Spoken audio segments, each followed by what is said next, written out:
കോടതിയിൽ നിന്ന് കുനിഞ്ഞ മുഖത്തോടെ ശിവൻ ഇറങ്ങി വന്നു. അയാൾക്ക് ദേഷ്യവും സങ്കടവും എല്ലാം തോന്നുന്നുണ്ടായിരുന്നു. പക്ഷേ എല്ലാം കൈവിട്ടു പോയി. ഇനി എന്തു ചെയ്യുമെന്നറിയാതെ ആൾ അവിടെ നിന്നു. തറവാട് ലച്ചുവിൻ്റെ പേരിലായതുകൊണ്ട് കോടതി അതും അവൾക്ക് വിട്ടുകൊടുക്കാൻ ഓർഡർ ഇട്ടു. അതോടെ കിടപ്പാടം പോലും അയാൾക്ക് നഷ്ടമായി. കോടതിയിൽ കിച്ചുവും സ്റ്റീഫനുമായിരുന്നു വന്നത്. ലച്ചുവിനെല്ലാം വിട്ടുകിട്ടിയതും അവൻ അഗ്നിയെ വിളിച്ചറിയിച്ചു. ശിവൻ വിദ്യയുടെ വീട്ടിലേക്കാണ് പോയത്. കോളേജ് കഴിഞ്ഞ് വീട്ടിലെത്തിയപ്പോൾ സന്തോഷ വാർത്ത അവരെ അറിയിച്ചു. അടിപൊളി, അവരെ നേരിട്ട് കണ്ടിട്ട് കണ്ട് പറയാൻ പറ്റിയില്ലല്ലോ. എൻ്റെ കല്ലു, അതിന് കോടതി വിധി പറഞ്ഞപ്പോൾ തന്നെ തലകുനിച്ച് അയാൾ ഓടി. പിന്നെ ഞങ്ങൾ കണ്ടിട്ടില്ല. മിസ്സായി. നമുക്ക് വഴിയുണ്ടാക്കാം. ലച്ചു ചിരിയോടെ ഇരുന്നതല്ലാതൊന്നും മിണ്ടിയില്ല.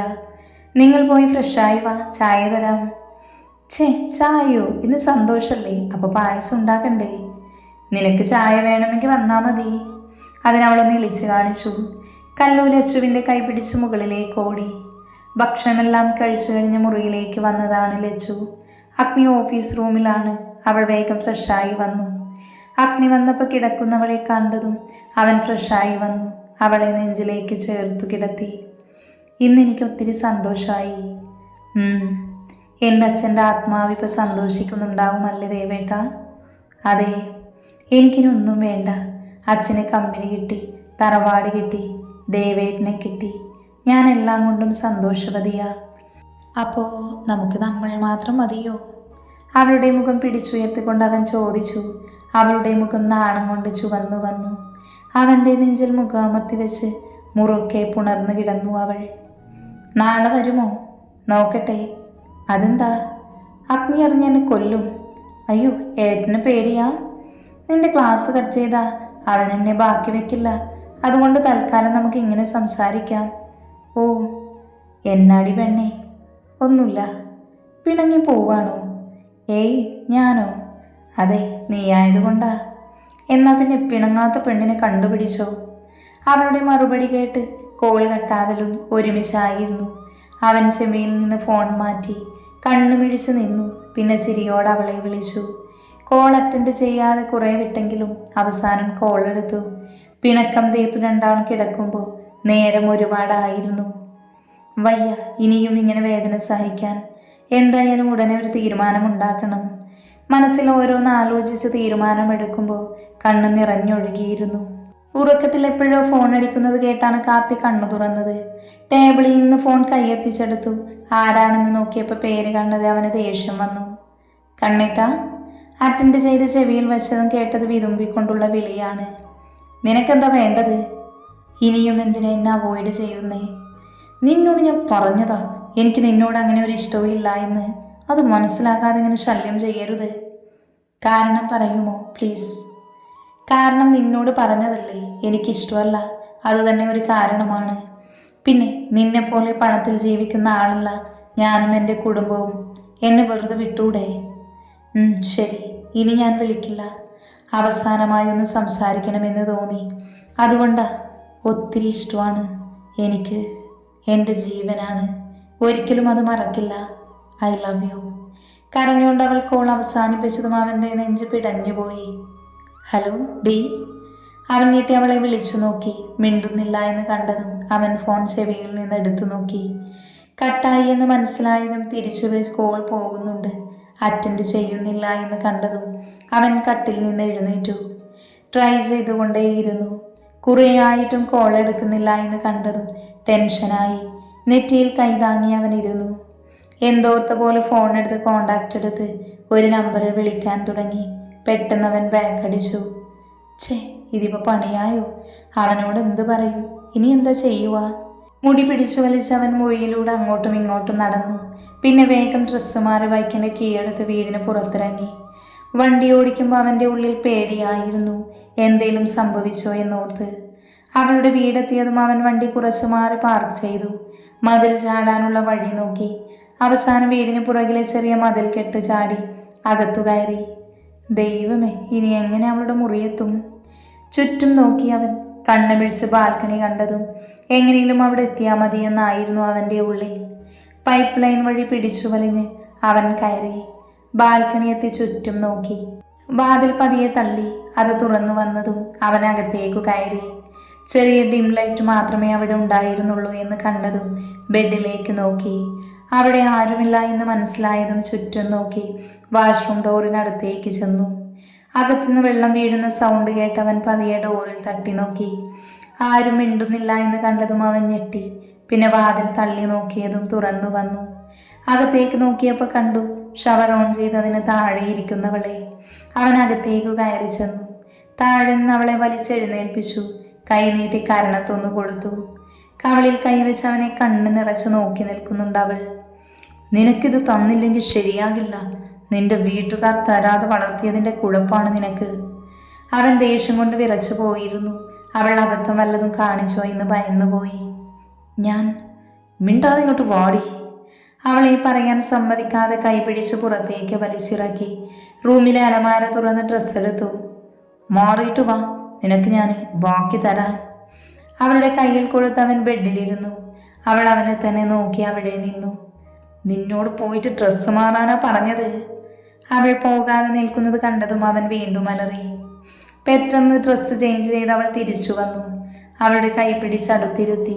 തലകുനിച്ചിരിക്കുന്നവളെ കാണാൻ അവന് സങ്കടം തോന്നി. എന്തിനാ കല്ലു? എനിക്ക് വയ്യ കണ്ണേട്ട, ഇനിയും എന്നെ ഒഴിവാക്കല്ലേ. നിന്റെ ഏട്ടന്മാരിതറിഞ്ഞ എന്ത് വിചാരിക്കും? അവർക്ക് ഇഷ്ടമാകും, എനിക്ക് ഉറപ്പുണ്ട്. എന്നാൽ എനിക്കതില്ല. ഇതറിയുമ്പോൾ അവർക്ക് എന്നോട് ദേഷ്യമാകും. അവരുടെ പെങ്ങളെ വളച്ചെടുത്തു എന്ന് തോന്നും. ഈ വീട്ടിൽ എനിക്ക് സ്വാതന്ത്ര്യം തന്നത് തെറ്റായിപ്പോയി എന്ന് തോന്നും. അങ്ങനെയൊന്നും ഉണ്ടാവില്ല, ഞാൻ അവരോട് പറയാം. പക്ഷേ കണ്ണേട്ടൻ്റെ ഉള്ളിൽ ഞാൻ ഇത്തിരിയെങ്കിലും ഉണ്ടോ?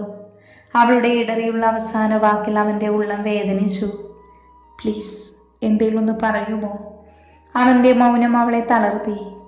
ഇതൊക്കെ പ്രായത്തിൻ്റെയാണ്. നിന്റെ ഏട്ടന്മാർ നിനക്ക് വേണ്ടി രാജകുമാരനെ കൊണ്ടുവരും. അതുകൊണ്ട് ഇതൊക്കെ മനസ്സിൽ നിന്നു കളഞ്ഞ് നന്നായി പഠിച്ചു പാസ്സാകാൻ നോക്ക്. ആവശ്യമില്ലാത്ത ചിന്തകളെല്ലാം എടുത്തു കളഞ്ഞ് കിടന്നുറങ്ങ്. ഞാൻ വീഴ്ചപ്പെടുക്കാത്തത് കൊണ്ട് വന്നതാ. എന്തേലും അബദ്ധം കാണിച്ചോ എന്നറിയാൻ. എന്തായാലും ഞാൻ പോകുന്നു. നമ്മൾ തമ്മിൽ ഇനി ഇതിനെക്കുറിച്ചൊരു ചർച്ചയുണ്ടാവില്ല. ഓക്കെ? അവളുടെ കവിളിൽ തട്ടി അവൻ എഴുന്നേറ്റ് പുറത്തേക്ക് പോയതും അവളുടെ കണ്ണു നിറഞ്ഞൊഴുകി. കണ്ണുകൾ അടച്ച് ബെഡിൽ കിടക്കുമ്പോൾ അവളുടെ ഉള്ളിൽ അവനെ ആദ്യമായി കണ്ടതും ഇഷ്ടം തോന്നിയതുമെല്ലാം കടന്നു വന്നു. ബാൽക്കണി വഴി പുറത്തിറങ്ങി ബൈക്കിൽ വീട്ടിലേക്ക് പോകുമ്പോൾ അവൻ്റെ ഉള്ളിലും അവളെ ആദ്യമായി കണ്ടതും ഇഷ്ടം പറഞ്ഞതുമായിരുന്നു. അഗ്നിയും കിച്ചുവും ആദിയും കാർത്തിയും പഠിക്കുമ്പോൾ മുതൽ കൂട്ടുകാരാണ്. അവർക്കിടെ വീട്ടിലേക്ക് വരും. അങ്ങനെയാണ് അവർ പരസ്പരം കാണുന്നത്. അറിവ് വെച്ച പ്രായത്തിൽ കല്ലുവിന് അവനോട് ചെറിയ ഇഷ്ടം തോന്നി. അത് തുറന്നു പറയാൻ പേടിയായിരുന്നു. പക്ഷേ എപ്പോഴും കൂട്ടുകാർക്കിടയിൽ കാർത്തിയെ കളിയാക്കിക്കൊണ്ടൊരു പെണ്ണിൻ്റെ പേര് കടന്നു വന്നു. ആതിര, കൂടെ പഠിക്കുന്ന കുട്ടി. അവൾക്ക് കാർത്തിയോട് പ്രണയം. അവൻ അങ്ങനെ ഒരു ഇഷ്ടം തിരിച്ചുണ്ടോ എന്ന് കല്ലു ഭയന്നു. അത് അവളെ അവനോട് ഇഷ്ടം തുറന്നു പറയാൻ പ്രേരിപ്പിച്ചു. അങ്ങനെ ഒരു ദിവസം കൂട്ടുകാരെല്ലാം വീട്ടിലെത്തിയപ്പോൾ ഒരുമിച്ച് കൂടി. എല്ലാവരോടും സംസാരിച്ചിരുന്നപ്പോഴാണ് കാർത്തിയുടെ ഫോൺ റിങ് ചെയ്തത്. ആരാടാ? ആവോ, നിനക്കറിയില്ലേ? ഇല്ല, ഏതോ നമ്പറാ. എടുത്തു നോക്ക്. അവൻ കോൾ അറ്റൻഡ് ചെയ്ത് ചെവിയിൽ വെച്ചു. ഹലോ, ആരാണ്?